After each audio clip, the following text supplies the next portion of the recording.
আসসালামু আলাইকুম এভরিওয়ান। প্রচণ্ড গরমে মন প্রাণ ঠান্ডা করা একটি রেসিপি নিয়ে হাজির হলাম। আজকের রেসিপি মাঠা বা ঘোল। গরমে বাইরে গেলেই মাঠা বিক্রি দেখা যায়। গরমে স্বস্তির জন্য মাঠা কিনে খাবো তারও উপায় নেই। পচা দই দিয়ে মাঠা তৈরি করে বিক্রি করে, যা খেলে উপকারের চাইতে ক্ষতি বেশি হয়। তাই আসুন খুবই সহজভাবে ঘরে কিভাবে হেলদি মাঠা তৈরি করবেন আপনাদের সাথে এই রেসিপি শেয়ার করছি। ইফতারিতে কিংবা প্রচণ্ড গরমে এক গ্লাস মাঠা আমাদের শরীর ও মনকে ঠান্ডা রাখে, যা আমাদের জন্য খুবই উপকারী। তো আজকের রেসিপি মাঠা। তো চলুন কথা না বাড়িয়ে মূল রেসিপিতে চলে যাই। মাঠা রেসিপির মূল উপকরণ হচ্ছে টক দই। প্রথমে আমি এখানে 2 কাপ পরিমাণ টক দই নিয়ে নিচ্ছি। মাঠা কিন্তু টক দই দিয়েই তৈরি করতে হয়, মিষ্টি দই দিয়ে তৈরি করলে মাঠা খেতে ভালো লাগে না।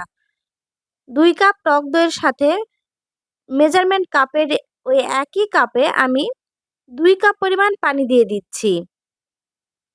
একটু মাঠা পাতলা হলেই ভালো, তবে ঘন বা পাতলা আপনাদের পছন্দ মতো পানি ব্যবহার করতে পারেন।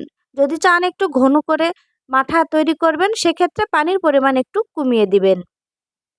এরপর আমি এখানে 1 টেবিল চামচ দিয়ে দিচ্ছি লেবুর রস। মাঠাতে কিন্তু অবশ্যই লেবুর রস ব্যবহার করতে হবে। সাথে দিয়ে দিচ্ছি 2 চামচ পরিমাণ চিনি। মাঠা হালকা একটু চিনির স্বাদ পাওয়া যায়, একটু লবণের স্বাদ পাওয়া যায় টক দইয়ের সাথে, যেটা খেতে খুবই ভালো লাগে। দিয়ে দিচ্ছি 1/2 চামচ পরিমাণ লবণ। দিয়ে এবার এটাকে আমি ব্লেন্ড করে নিব। আমি ব্লেন্ডারে ব্লেন্ড করে নিচ্ছি। আপনারা চাইলে সম্পূর্ণ মিশ্রণটাকে হ্যান্ড উইচ দিয়ে মিশিয়ে নিতে পারেন, সেক্ষেত্রে একটু সময় লাগে। আর মাঠার উপরে যে একটা ফেনা থাকে, এটা কিন্তু ব্লেন্ডারে ব্লেন্ড করলেই এই ফেনাটা তৈরি হয়, যেটা দেখতেও খেতে ভালো লাগে। এবার আমার মাঠা তৈরি হয়ে গিয়েছে। এত সহজ মাঠা তৈরি, কিন্তু শরবতের চাইতেও সহজ তৈরি করা। এবার আমি গ্লাসে পরিবেশন করে দিচ্ছি। আপনারা নিশ্চয়ই দেখে বুঝতে পারছেন এটা কতটা সুন্দর লাগছে। আর অথেন্টিক মাঠা কিন্তু ঠিক এভাবেই তৈরি করে। এরপর আমি এটার উপরে সৌন্দর্যের জন্য একটু লেবুর খোসাটাকে গ্রেট করে দিয়ে দিচ্ছি। তো আজকের রেসিপি যদি ভালো লাগে তো আমার ভিডিওটিতে একটি লাইক দিয়ে দিবেন, এবং এরকম সহজ রেসিপি পাওয়ার জন্য আমার ইউটিউব চ্যানেলটি সাবস্ক্রাইব করে পাশে থাকবেন।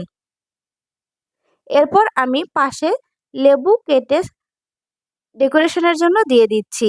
আর এভাবে মাঠা তৈরি করলে খেতে খুবই ভালো লাগে, আপনারা চাইলে ট্রাই করতে পারেন।